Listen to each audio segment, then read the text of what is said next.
नमस्कार. डेलिव्हिजन न्यूज या यूट्यूब चॅनलमध्ये आपल्या सर्वांचं मनपूर्वक स्वागत. मराठा आरक्षणाला दिलेली स्थगिती, त्यामुळे निर्माण झालेले नवे प्रश्न, नवी आव्हानं, एकूणच आरक्षण आणि न्यायालयीन लढाई यांचा इतिहास आणि मराठा आरक्षण टिकवायचं असेल तर भविष्यात काय मार्ग आहेत, याबद्दल आज मी आपल्याशी चर्चा करणार. त्या प्रश्नावरून पहिली घटना दुरुस्ती का करावी लागली हा इतिहास आपण समजून घ्या. असाच एक महत्त्वाचा प्रश्न खास करून मराठा आरक्षणाच्या बाबतीत महाराष्ट्रात चर्चेला जातो.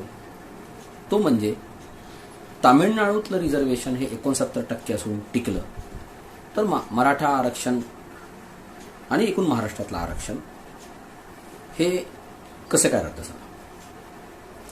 तर आपण हा प्रश्न सुद्धा, हा विषय सुद्धा समजून घ्यायला पाहिजे.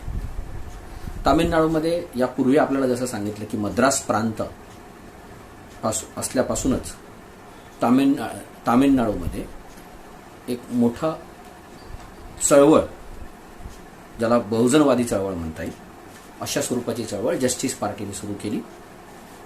त्या जस्टिस पार्टीमध्ये नंतर रामस्वामी पेरियार गेले आणि काँग्रेस सोडून ते गेले आणि त्यांनी ती चळवळ पुढे नेली. तर एकूण एक बहुजनवादी, ब्राह्मण विरोधी अशा स्वरूपाची चळवळ दक्षिण भारतातल्या तामिळनाडूमध्ये उभी राहिली. या चळवळीतून आरक्षणाचे अनेक निर्णय झाले, जे आपण चंपकम दोराई राजांमध्ये बघितलं. स्वातंत्र्यानंतर या आरक्षणावरून मोठ्या प्रमाणावर राजकारण किंवा आरक्षणच्या माध्यमातून समाजाचं सक्षमीकरण करण्याचे प्रयत्न तामिळनाडूमध्ये झाले.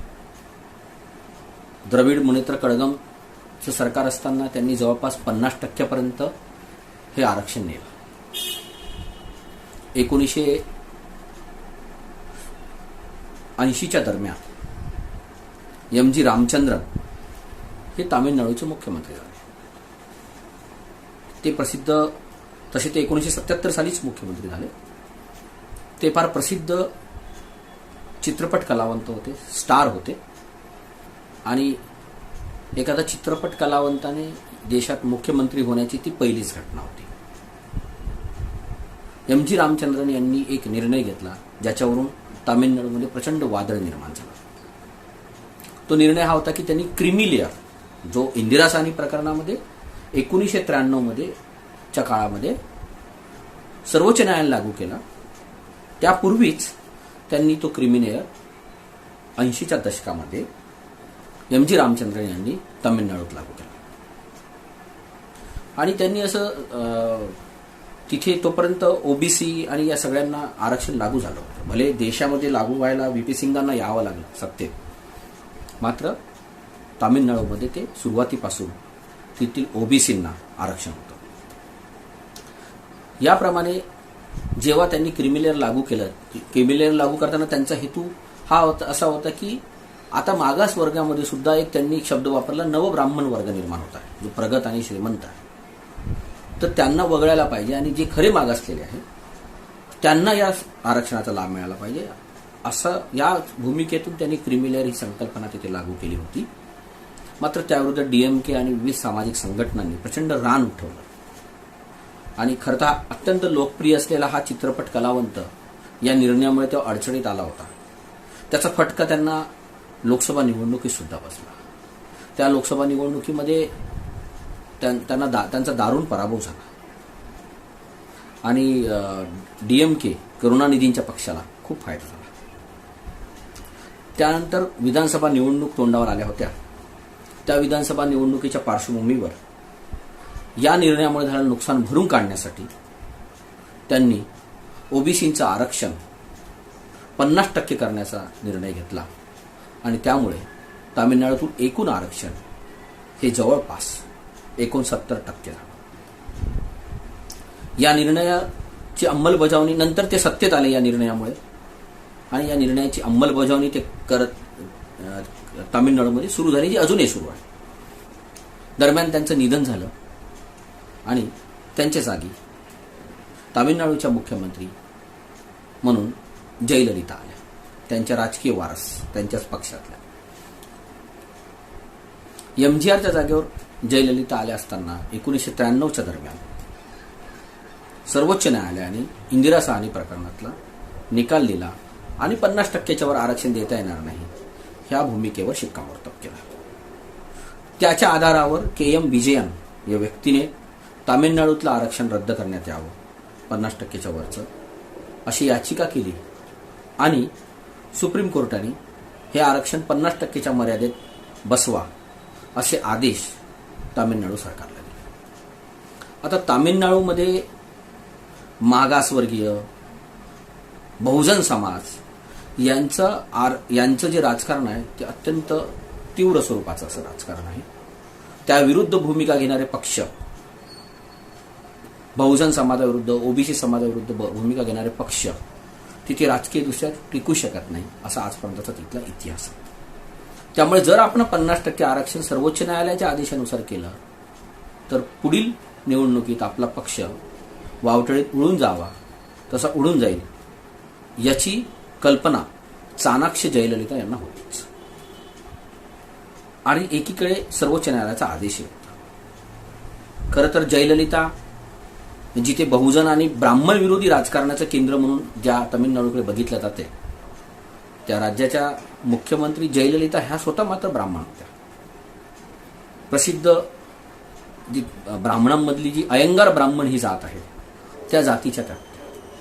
मात्र MGR रामचंद्रन आणि एकूणच द्रविड मुनेत्र कळघम ह्या ज्या पुरोगामी पक्षाच्या विचारधारेला त्या काम करत होत्या आणि एक त्यांच्यासाठी सुद्धा एक ही संधी होती की मी सामाजिक न्यायाच्या बाजूने उभी राहणारी नेता आहे.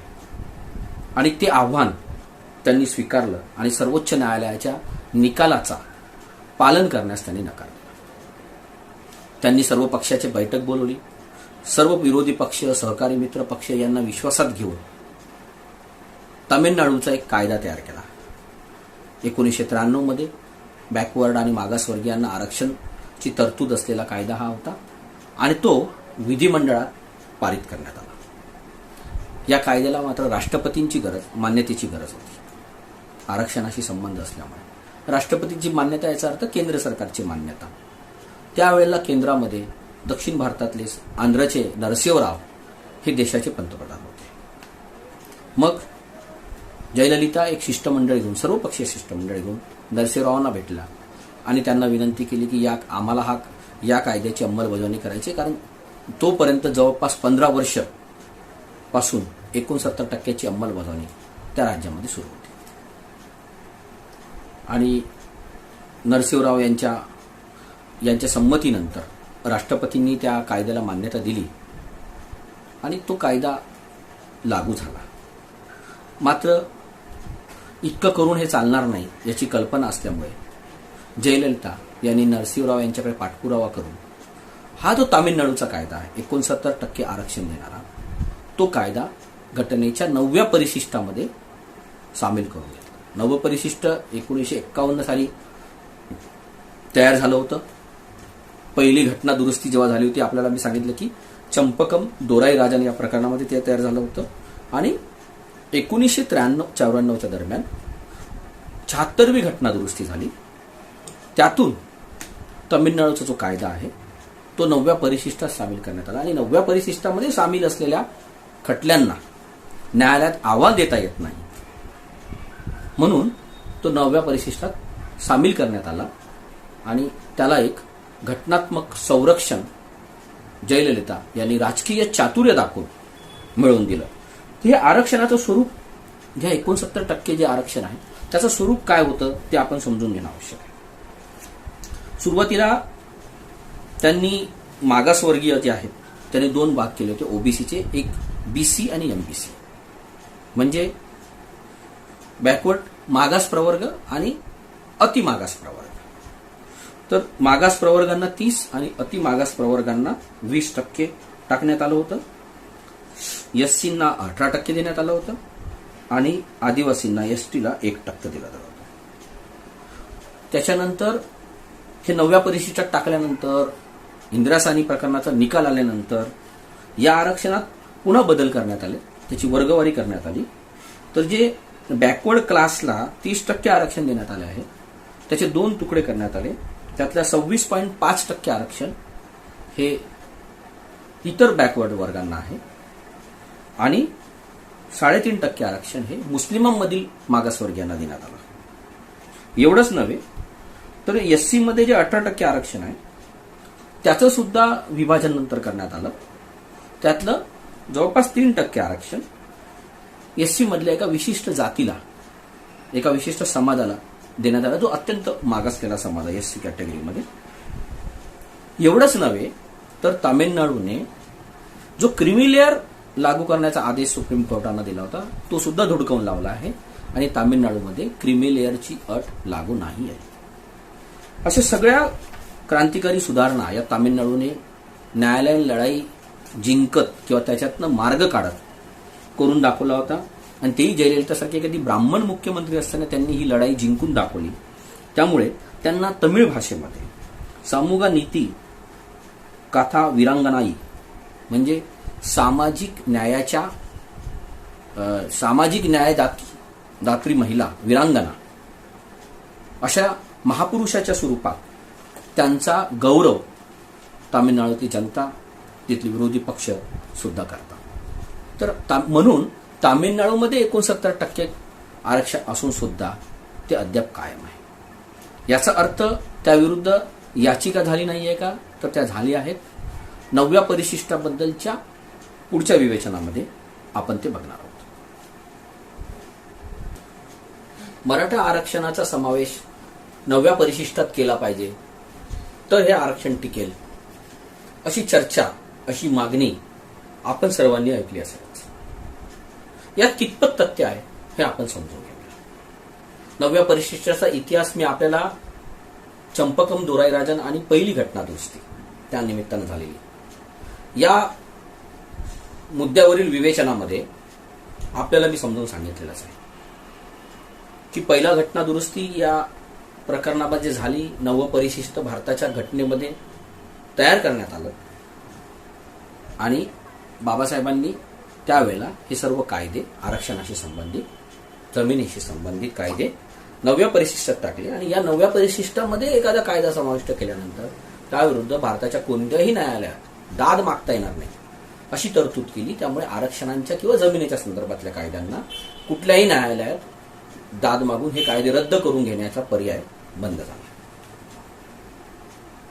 मात्र वेळोवेळी याविरुद्ध न्यायालयात खटले दाखल करण्यात आले. ते शंकरी प्रसाद सिंग असेल, गोलकनाथ असेल, अशा अनेक प्रकरण आहेत की ज्या प्रकरणामध्ये या पहिल्या घटना दुरुस्तीला आव्हान देण्यात आलं, जमिनीविषयक कायद्यांना आव्हान देण्यात आलं. आणि वेळोवेळी सर्वोच्च न्यायालयाच्या घटनापीठांनी पहिली घटना दुरुस्ती वैध ठरवली आणि 9वं परिशिष्ट पण वैध ठरवली. 24 एप्रिल 1973 रोजी केशवानंद भारती विरुद्ध तामिळनाडू सरकार या खटल्यामध्ये मात्र काही बेसिक वेगळा विचार सर्वोच्च न्यायालयाच्या घटनापीठाने मांडला. 7 विरुद्ध 6 असा निकाल देत सर्वोच्च न्यायालयाने घटना दुरुस्ती करण्याचा अधिकार संसदेला असला तरीही हा अधिकार अमर्यादित नाही आणि घटनेच्या मूलभूत आराखड्यामध्ये, बेसिक स्ट्रक्चरमध्ये दुरुस्ती करणाऱ्या घटना दुरुस्ती संसदेला करता येणार नाही असा ऐतिहासिक निकाल केशवानंद भारती खटल्यामध्ये दिला. काही दिवसापूर्वीच ज्या केशवानंद भारतीमुळे हा ऐतिहासिक निकाल देशाला प्राप्त झाला आणि एका अर्थानं या खटल्याचं वर्णन देशाची लोकशाही वाचवणारा खटला असं कायद्याच्या क्षेत्रात केलं जातं, ते केशवानंद भारती यांचं अलीकडेच काही दिवसांपूर्वी निधन पण झालं. त्यामुळे हा खटला तेव्हा पुन्हा चर्चेत पण आला होता. तर बेसिक स्ट्रक्चरच्या विरुद्ध जाणारा हा खटला, बेसिक स्ट्रक्चरचं प्रोटेक्शन करणारा हा खटला होता. आणि बेसिक स्ट्रक्चर म्हणजे काय याचं काही स्पष्टीकरण न्यायालयाने या खटल्याच्या संदर्भात दिलं होतं. ते नंतरच्या अनेक प्रकरणामध्ये, मिनर्वा मिल्स प्रकरणामध्ये सुद्धा दिलं होतं. तर त्याच्यामध्ये ज्युडिशियल रिव्ह्यू करणे, याचा अर्थ सरकारने, संसदेने एखादा कायदा केला, एखादा निर्णय घेतला, तर त्याची न्यायालयामध्ये परीक्षा करणे, त्याच्यावर चिंतन करणे, त्याच्या खटल्यावर सुनावणी करणे त्या संबंधित, हे सुद्धा घटनेचं मूलभूत स्ट्रक्चर आहे, असा निवाडा सर्वोच्च न्यायालयाने दिला. याचा अर्थ की 9व्या परिशिष्टामध्ये एखादी गोष्ट टाकली, याचा अर्थ तुम्ही त्याविरुद्ध आव्हान याचिका दाखल करू शकत नाही, असं होत नाही. तर वामनराव किंवा आणखी नंतरच्या खटल्यांमध्ये सुद्धा अशा स्वरूपाचं न्यायालयाने मत व्यक्त केलं आहे. परंतु 2007 मध्ये I R Coelho versus state of Tamil Nadu, पुन्हा तामिळनाडूचा संबंध आहे त्याच्याशी, या प्रकरणामध्ये चीफ जस्टिस सबरवाल यांच्या नेतृत्वातील घटनापीठाने एकदा स्पष्ट निर्देश आणि निर्णय घेतला आहे की 24 एप्रिल 1973 म्हणजे ज्या दिवशी सर्वोच्च न्यायालयाने केशवानंद भारती प्रकरणाचा निकाल दिला आणि बेसिक स्ट्रक्चर, मूलभूत आराखड्याचं तत्व लागू केलं, त्या दिवसापासून नंतर 9व्या परिशिष्टामध्ये दाखल केलेल्या कायद्यांना न्यायालयामध्ये आव्हान दिलं जाऊ शकतं, असं ऐतिहासिक निकाल 2007 मध्ये सर्वोच्च न्यायालयाने आयर कोहलो विरुद्ध स्टेट ऑफ तामिळनाडू या प्रकरणामध्ये दिलेला आहे. त्यामुळे 9व्या परिशिष्टात टाकलं म्हणजे त्याच्या विरुद्ध आव्हान याचिका करता येणार नाही, हा जो तर्क दिला जातोय तो चुकीचा आहे, त्याच्यात फार तथ्य नाही. अर्थात देवेंद्र फडणवीस यांच्यासमोर ते मुख्यमंत्री असताना हा पर्याय उपलब्ध होता. जसं जयललिता यांनी नरसिंहरावांच्या मागे लावून राजकीय शिष्टाई दाखवून आपला कायदा इंदिरा साहनी प्रकरणानंतर 9व्या परिशिष्टात सामील करून घेतला, तसंच मराठा आरक्षणाचा हा कायदा 9व्या परिशिष्टात सामील करून किमान काही वर्षांची न्यायालयीन लढाईमध्ये हे मराठा आरक्षण टिकवून धरता आलं असतं. मात्र ही राजकीय शिष्टाई किंवा राजकीय हुशारी फडणवीस यांनी मोदींशी उत्तम संबंध असून, लोकसभेत आणि संसदेत बहुमत असून सुद्धा दुर्दैवाने दाखवली नाही आणि महाराष्ट्रात जयललितासारखी उंची मिळवण्याचा त्यांची एक सुवर्ण संधी त्यांनी स्वतःहून भोगवली. महत्वाचा मुद्दा असा आहे या विवेचनाचा, काही प्रश्न मला उपस्थित करायचे आहे, ते म्हणजे न्यायालय हे पक्षपाती आहे का?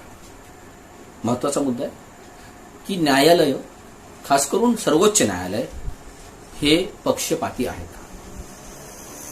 काही प्रमाणात महाराष्ट्र आणि मराठा आरक्षण याबद्दल न्यायालय पक्षपाती आहे असं मला स्वतःला वाटतं. तसं मी काही उदाहरणं आपल्याला देतोय. पहिली गोष्ट असं आहे की जेव्हा 2007 मध्येच सर्वोच्च न्यायालयाच्या घटनापीठाने हे स्पष्ट केलेलं आहे की 24 एप्रिल 1973 नंतर 9व्या परिशिष्टात सामील केलेल्या कुठल्याही कायद्याला आव्हान दिलं जाऊ शकतं, तरीही आणि त्यानुसार तामिळनाडूच्या या 69% आरक्षण देणाऱ्या कायद्याला आव्हान देण्यात आलंय, वेळोवेळी विद्यार्थ्यांकडून आव्हान देण्यात आलंय. मात्र हे सर्वोच्च न्यायालय 50%च्या मर्यादेचं उघडपणे उल्लंघन तिथे झालं असूनही मागच्या जवळपास 27 वर्षामध्ये आजपर्यंत एकदाही सर्वोच्च न्यायालयाने तामिळनाडूच्या या आरक्षणाला मात्र स्थगिती दिलेली नाही. ही पहिली बाब. या उलट दरवर्षी म्हणजे 2018 पर्यंत दरवर्षी या आरक्षणामुळे म्हणजे 50%च्या वरचं जे आरक्षण आहे त्यामुळे ज्या 19% आरक्षणामुळे खुल्या प्रवर्गातल्या जितक्या लोकांना MBBS मध्ये जागा नाकारल्या जातात तेवढ्या जागा वाढवून देण्याचा आदेश दरवर्षी सुप्रीम कोर्ट देत होतं आणि त्यानुसार तामिळनाडूमध्ये वैद्यकीय जागा MBBSच्या जागा वाढवल्या जात होत्या.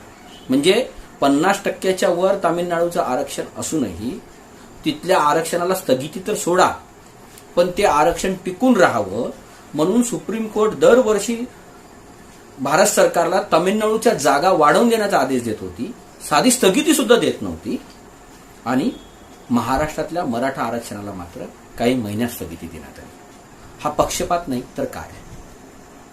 दुसरं उदाहरण, जर आज इतक्या 27 वर्षामध्ये याचिकेची सुनावणी अनेकदा झाली. 2018 मध्ये जेव्हा सुनावणी झाली न्यायमूर्ती अरुण मिश्रा आणि न्यायमूर्ती इंदिरा बॅनर्जी यांच्या खंडपीठासमोर सर्वोच्च न्यायालयामध्ये, तेव्हा 2 विद्यार्थ्यांनी या 69% आरक्षणाला स्थगिती देण्याची मागणी केली होती. तर ती स्थगिती देण्याची मागणी सुप्रीम कोर्टाने फेटाळून लावली आणि हे प्रकरण पुढील सुनावणीसाठी मोठ्या खंडपीठाकडे वर्ग केलं.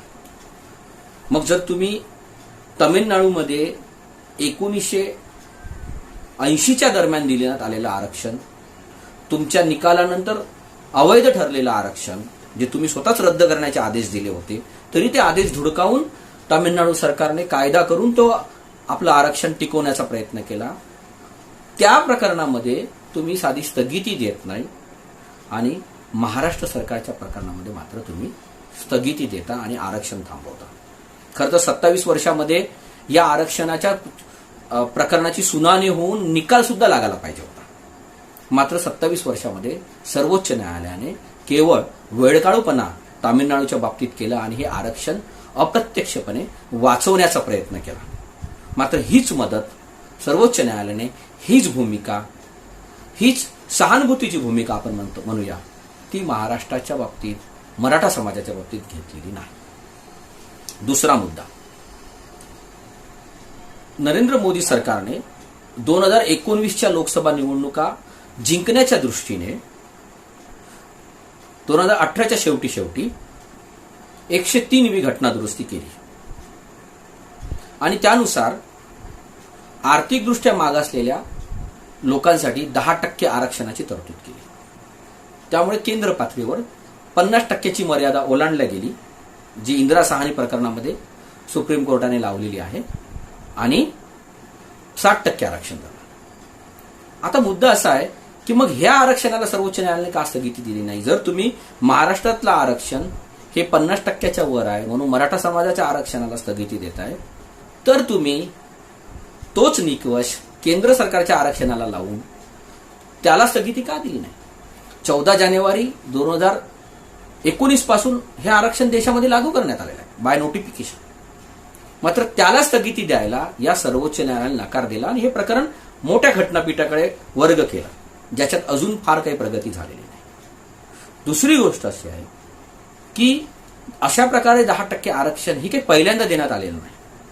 1993च्या सुमारास जेव्हा आरक्षण विरोधी आंदोलनं खूप आक्रमक आणि हिंसक झाली होती, देशात उच्चवर्णीय रस्त्यावर उतरले होते, तेव्हा त्यांना शांत करण्यासाठी त्यावेळेस सत्तेत आलेल्या नरसिंहराव सरकारने 10% आर्थिकदृष्ट्या मागासलेल्या लोकांना आरक्षण जाहीर केलं, तसे आदेश काढले. त्याच्या विरुद्धच इंदिरा साहनी यांनी मंडल कमिशन आणि हे 10% आरक्षण, या सर्वांनाच इंदिरा साहनी यांनी आपल्या याचिकेद्वारे सर्वोच्च न्यायालयात आव्हान दिलं होतं आणि सर्वोच्च न्यायालयाने 9 सदस्यीय घटनापीठाने हे दोन्ही आरक्षण म्हणजे खास करून 27% आरक्षण वैध ठरवलं. परंतु हे जे 10% आरक्षण दिलं होतं इकॉनॉमिक बॅकवर्ड क्लासला, ते त्या सर्वोच्च न्यायालयाने रद्द केलेलं आहे. म्हणजे एकीकडे इंदिरा साहनी प्रकरणामध्ये 50%च्या मर्यादा आहे, तरी केंद्र सरकारने ती मर्यादा ओलांडून 60% केली आणि त्याचं उल्लंघन केलं. दुसरीकडे यापूर्वीच 9 सदस्यीय घटनापीठाने आर्थिक आधारावरील आरक्षण हे रद्द केलेलं आहे. हा प्रेसिडेंट असताना, आणि एवढंच नाही तर या 9 सदस्यीय खंडपीठाने हे सुद्धा स्पष्ट केलेलं आहे. या 9 सदस्यीय खंडपीठात महाराष्ट्रातले जस्टिस पी.बी. सावंत सुद्धा होते. त्यांनी हे सुद्धा स्पष्ट केलेलं आहे की आर्थिक आधारावर आरक्षण देता येणार नाही. केवळ सामाजिक दृष्ट्या मागासलेपणामुळे जर आर्थिक आणि शैक्षणिक मागासलेपण असेल तर ते आरक्षणासाठी पात्र होऊ शकेल. केवळ आर्थिकदृष्ट्या एखाद्या समाजाला आर्थिक मागास आहे म्हणून त्याला आरक्षण, किंवा आर्थिकदृष्ट्या दुर्बळ आहे म्हणून कोणाला आरक्षण देता येणार नाही, असं स्पष्ट निकाल 9 सदस्यीय घटनापीठाने दिलेला आहे. असं असताना सुद्धा म्हणजे आर्थिकदृष्ट्या आरक्षण देता येणार नाही हे सांगितलं. त्याच्यानंतर दिलेलं आरक्षण 9 सदस्य घटनापीठाने रद्द केलं. तिसरी गोष्ट 50%च्या वर आरक्षण देता येणार नाही हेही स्पष्ट केलं. असं असतानाही मोदी सरकारने जे 10%चं आरक्षण दिलं ते आर्थिक आधारावर दिलं, जे सर्वोच्च न्यायालयाने आधीच देता येणार नाही हे स्पष्ट केलं. सर्वोच्च न्यायालय यापूर्वीच अशा प्रकारे दिलेलं 10%चं आरक्षण रद्द केलेलं आहे आणि 50%च्या वर आरक्षण देता येणार नाही स्पष्ट केलं आहे. अशा तीनही दृष्ट्या हे आरक्षण काय इंदिरा साहनी न्यायालयाच्या निकालाच्या पार्श्वभूमीवर पूर्णतः बेकायदेशीर असताना त्याला साधी स्थगिती सुद्धा दिली नाही. म्हणजे प्रेसिडेंट होता की आधी दिला आहे आणि ते रद्द झालंय, त्या प्रेसिडेंटच्या आधारावर किमान स्थगिती तरी द्यायला पाहिजे होती. मात्र सर्वोच्च न्यायालयाने ईबीसी मधल्या आरक्षणाला स्थगिती दिली नाही आणि मराठा समाजाच्या आरक्षणाला मात्र केवळ 50%च्या वर आहे या एका कारणाच्या आधारावर स्थगिती दिली. हा एक प्रकारचा पक्षपात, उघड पक्षपात आहे असं वाटतं. आपल्याला हे यूट्यूब चॅनल आवडलं असेल तर आपण नक्कीच त्याला लाईक करा, सबस्क्राईब करा, बेल आयकॉनला हिट करून नोटिफिकेशन येईल अशी आपल्याला व्यवस्था करा आणि ही जी यूट्यूबची लिंक आहे ती आपल्या मित्रमंडळींना, कुटुंबातल्या सदस्यांना पाठवून त्याचा प्रसारही करा. धन्यवाद.